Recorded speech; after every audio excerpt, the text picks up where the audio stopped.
My name is Shanna, residing in a cozy suburban home with my beloved 4-year-old son Jeremiah and my husband Darwin, with whom I've shared 6 fulfilling years of marriage. Our household runs on shared responsibilities for both chores and childcare, and I put in dedicated effort every day. Jeremiah, a joyfully gentle and well-mannered child, brings immense happiness, while Darwin's unwavering support eases the demands of my professional life. With Jeremiah settling into kindergarten smoothly and thriving, each day brims with his infectious delight. Amidst this contentment, one concern occasionally nags at me, a prominent figure among the kindergarten parents who assumes a leadership role among moms. I first noticed her a month after Jeremiah started kindergarten, during her routine pickup. "That mom over there, isn't she a bit overbearing?" I stood by the gate, waiting for my son to emerge, when I overheard nearby women chatting. Initially, I thought I misheard, but they were gossiping about another parent. The leader of the group spoke with an air of authority, her followers giggling in agreement. "Seriously, she dresses so old-fashioned. Doesn't she care about her appearance?" "Yeah, like Jody always says." The name Jody stood out among them. Since my husband and I took turns picking up our son, I hadn't encountered her before. Normally, I avoided such conversations, but in that moment, I couldn't hold back. "Excuse me, but that's really not appropriate to say." I spoke up calmly, addressing them as I would a child. The atmosphere instantly chilled, the leader's face stiffened, and her followers paled. Just as the central mom was about to reply, my son dashed over. "Mommy, today was so much fun." As her son leaped into her arms, the woman abruptly left. At the time, I sensed a lingering awkwardness, but the incident foreshadowed what would happen the very next day. To my surprise, I found myself unexpectedly leading my son's kindergarten activities from then on.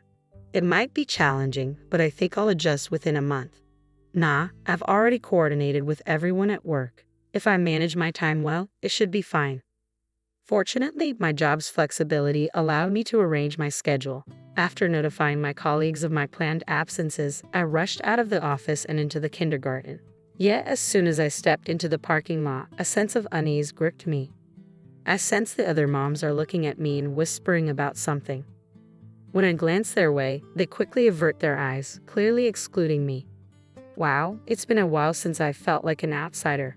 Approaching the whispering group of moms, they scatter like startled birds. I suppress a laugh and choose to wait quietly by the wall for my son. "That's Jeremiah's mom. Seems she's quite stylish, isn't she?" Their murmurs reach me faintly. It's hard to ignore them, even though I'm unsure if they're discussing me. "What's the fuss? She just dresses a bit fancier, that's all." The voice was so loud that I instinctively glanced sideways, meeting Jody's heavily made-up eyes. Inside, I thought, "Who are you to judge?" but kept my thoughts to myself. She smirked knowingly as our gazes locked. "Oh dear, I apologize. Did you catch that?" Her entourage chuckled at her remark, drawing attention from other moms nearby. Uncertain how to respond, but unwilling to back down, I met Jody's gaze squarely. "I'm sorry, I couldn't quite hear you. Your voice was so soft. Could you repeat that?" As I expected, my direct challenge unsettled Jody. Those who assert dominance often falter under scrutiny, yet she unexpectedly held her ground. "Uh-oh, this isn't good. What should I do now? Is she angry? It feels intimidating." She momentarily backed down but swiftly pivoted to portray me as the aggressor. Her followers caught on, turning away from me and murmuring among themselves. Just as I prepared to respond, Jody's child hurried over. "Let's go, there's someone scary here." Upon Jody's command, her followers quickly piled into their cars. Frustration welled up as I watched them depart. One of Jody's companions accidentally tripped, spilling the contents of her bag with a sudden clatter. "Oh!" Various items scattered across a 6-foot radius, yet none of Jody's group offered assistance as they hurried into their vehicles. Left with no choice, I hurried over to lend a hand. "Are you alright? I'm sorry." "Hey, hurry up and get in," Jody urged from the open passenger window. Sensing her mother's impatience, the girl beside her burst into tears. "Oh, I'm sorry. Please don't cry." "Hey, is that notebook over there yours too?" "Yes, it is. I'm sorry." I hurried to retrieve the notebook that had flown the farthest, brushing off the gravel. Jody, visibly agitated as she tapped on the car, finally sighed heavily. "That's enough. Don't speak to me ever again. She slammed the window shut. The girl knelt in shock on the ground, and the car sped away, leaving a cloud of dust. Here, is this everything? Wait, what? Perplexed by the girl's tears, my son conveniently returned. I suggested he play with her daughter while I approached Jody. Need a tissue?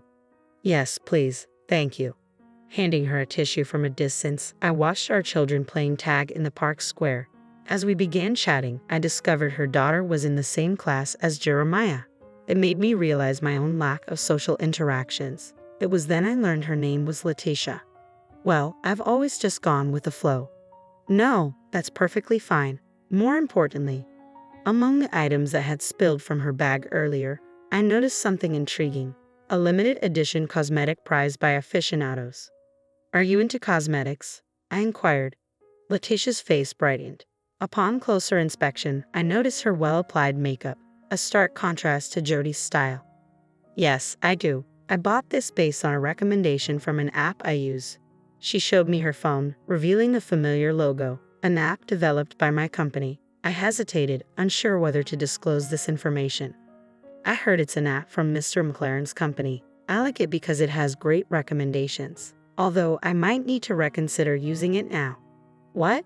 Jody's last name is McLaren, but we don't have anyone by that name among our employees. Do you like cosmetics too, Shanna? Just call me Shanna. Yes, I absolutely love them. Despite my curiosity about Jody, I ended up chatting with Letitia for quite some time, letting the children entertain themselves. Before I realized it, 30 minutes had flown by, and I found myself offering Letitia a ride in my car.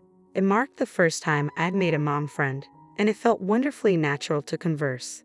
Back home, I must have been smiling unconsciously because my husband chuckled. Looks like you had a good time. Yeah, I really did. I made a new parent friend today. I recounted the day's events to my husband. He listened with a smile as I shared about Letitia, but his expression darkened when I mentioned Jody. It turned out he knew about her and shared various rumors, like how she had pressured mothers into school-related responsibilities they disliked, or her reputation for intimidating others with harsh words. There was even a story about her allegedly isolating a mother and her child in school, prompting them to transfer. I know you're strong, but it might be wise to limit your interactions with her. I've heard rumors that she's excluded children from activities before. Really? Okay, thanks for letting me know. I was intrigued by my husband's cautionary words, though I didn't dwell on them initially. After all, Jody wasn't a business associate. She was someone I'd likely encounter throughout my life.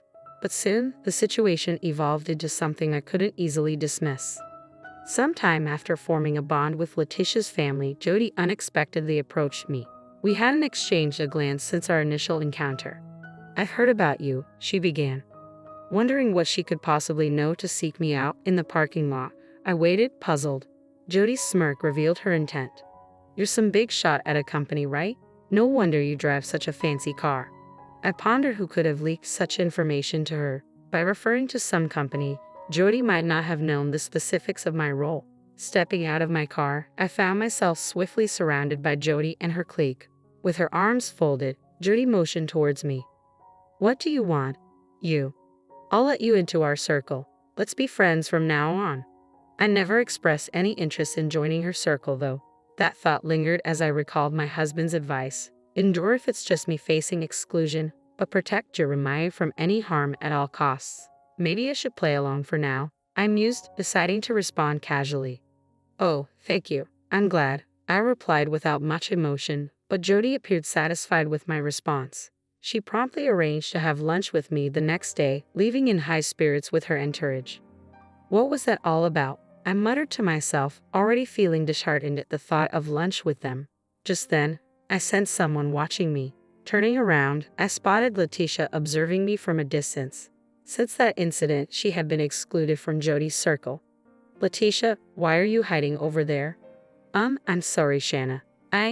Letitia confided in me that Jody had called her the previous night and interrogated her about me. Inadvertently, Letitia revealed that I held a position as a company president. I'm sorry.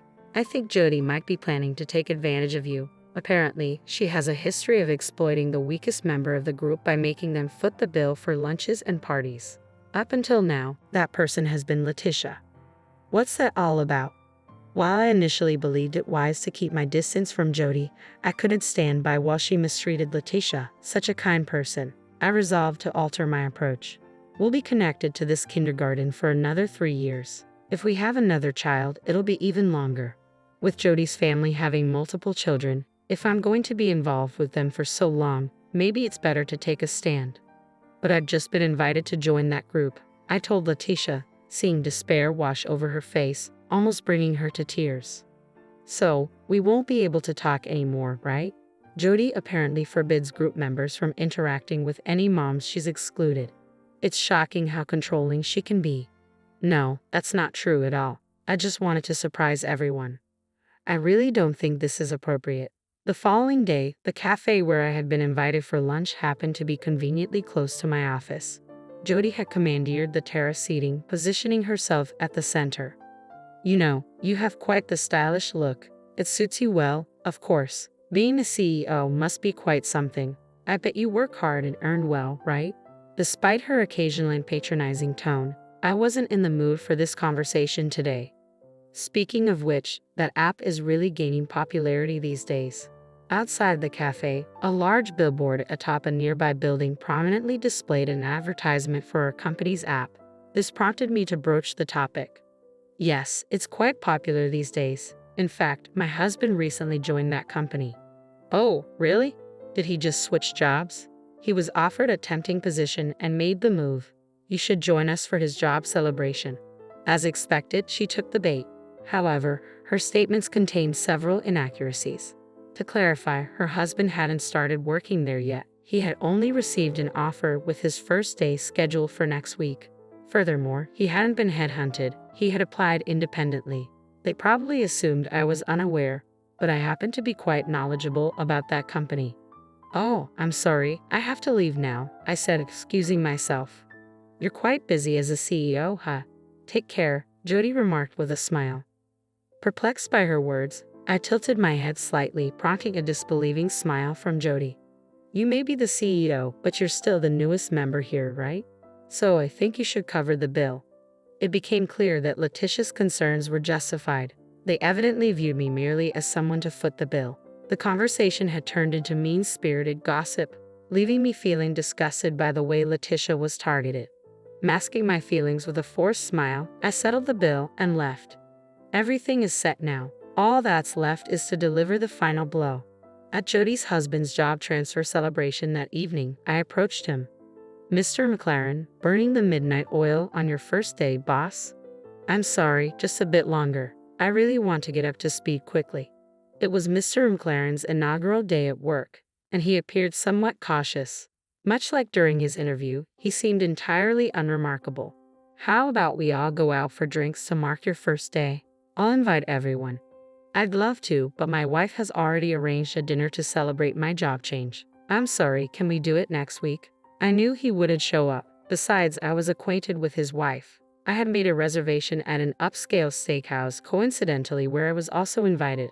Leaving the office, I picked up Letitia in my car, and we headed to the restaurant. You took your time, didn't you? The event has already begun, Letitia remarked as she got in.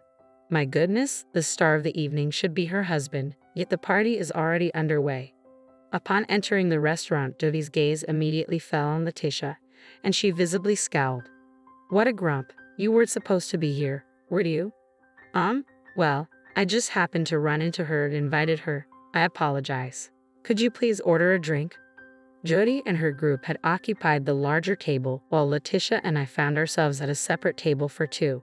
Jody ignored us completely, absorbed in her own conversation. If I hadn't brought Letitia, would I be sitting alone in the corner? Oh well, it doesn't matter. Okay. After chatting with Letitia for about 30 minutes, Jody glanced back as if suddenly remembering, a malicious smile clearly directed at us. Here, you'll take care of the bill, boss, Jody said, her entourage chuckling along. I joined in with a laugh. It was all too predictable. Sure, no problem. Since you're part of the group now, it's only fair. Oh, he'll be arriving shortly, Jody added. At that moment, I excused myself and headed down the hallway toward the restroom. Eavesdropping discreetly, I overheard Jody's husband entering the restaurant. Hey everyone, sorry for the delay. Let's celebrate this new chapter together. Since you've joined that company, everyone's been downloading the app. Despite their evident indulgence in food and drinks, diverting attention from the guests of honor, I couldn't help but think, thanks for downloading the app, but isn't this place a bit too extravagant? Don't worry about it. The new mom will foot the bill, someone quipped. Must be nice to be rich, another chimed in, sparking laughter from the group. Before I could return to my seat, they began toasting without me. I sighed quietly as I slipped back to my seat on the outskirts of the room. By chance, I ended up behind Mr. McLaren, positioned just right so he couldn't see me. You know what I think? Men and women should have distinct roles. I believe, she stated loudly enough for me to hear. This was one of Jody's recurring topics. You see, if a mom isn't at home, the kids are bound to suffer, right? Besides, I don't think women can handle work responsibilities effectively. Now, hold on. My current boss is actually a woman, I interjected. Exactly my point. I'm sure you'd do a better job if you were in charge, Jody retorted. That was the final straw for me. I couldn't contain my laughter, and Jody shot me a glare. What's so funny? It's the truth. I don't know what kind of company you're accustomed to, but those beliefs are better left in the past. What? No, I'm sorry, but the app my company created seems to be used by all of you, and it's doing great, I asserted. Jody's expression twisted at my words. Mr. McLaren, perplexed, turned to me, his face draining of color. What nonsense are you talking about? He asked. That's enough. Jody interjected sharply. Just pay up and leave. Hey, why are you talking to the boss like that? Great job today, Mr. McLaren. Congratulations on the new job. Noticing my empty glass, Mr. McLaren hurriedly brought over a beer bottle. I politely declined, observing Jody's expression contorting further. Her followers, unable to grasp the situation, murmured in confusion. Mr. McLaren apologized profusely, almost bowing his head in regret. Ma'am, President, my wife has been terribly rude. I apologize sincerely, he said with urgency. No, this is unacceptable, Jody retorted sharply. Just kidding, I interjected with a light-hearted tone, trying to diffuse the tension. Mr. McLaren grasped onto me, continuing to apologize fervently. Quickly, I apologized and returned to ease the atmosphere. Let's ensure this doesn't spoil the evening, I added, attempting to lighten the mood. Shanna, you'll still be friends with us, right? You're not really going to fire my husband, are you? Jody said, her smile dripping with flattery. Considering her large family, losing her husband's job would be quite a blow, she continued. No worries, I won't be letting him go, I assured her. My Jeremiah hasn't taken a liking to me, has he? She asked rhetorically, then added sharply, Oh, excuse me, Letitia, you're in the way. Jody tried to push Letitia aside, who was standing beside me. What a distasteful person. Let's go, leave this mediocre woman behind, Jody sneered. You'll still be friends with me, won't you? I asked pointedly. No, the mediocre one here is you. Letitia is my dear friend. She's a far better person than you, I asserted firmly. Jody's voice rose in anger, her demeanor turning furious. I quickly apologized to the restaurant owner and settled everyone's bill. Mr. McLaren, we look forward to having you with us starting next week, I said to Mr. McLaren, who was trying to calm his wife. Afterward, Letitia and I had a simple celebration together. Following that evening, Jody's group disbanded. None of her followers wanted to align with her after witnessing her behavior. She began avoiding me and gradually fell out of favor in social circles. A month later, her demeanor had noticeably changed, becoming more subdued. She attempted to integrate into other mom groups without success, but that's not my concern. Meanwhile, Letitia and I maintained our friendship, continuing to gather with our families during holidays. My relationship with McLaren remained strictly professional, unaffected by personal matters. Observing his dedication, I couldn't help but wonder if the incident that night had motivated him further. Regardless, taking a firm stand from the outset seemed to have paid off. Perhaps in human relationships, asserting oneself is indeed crucial for success.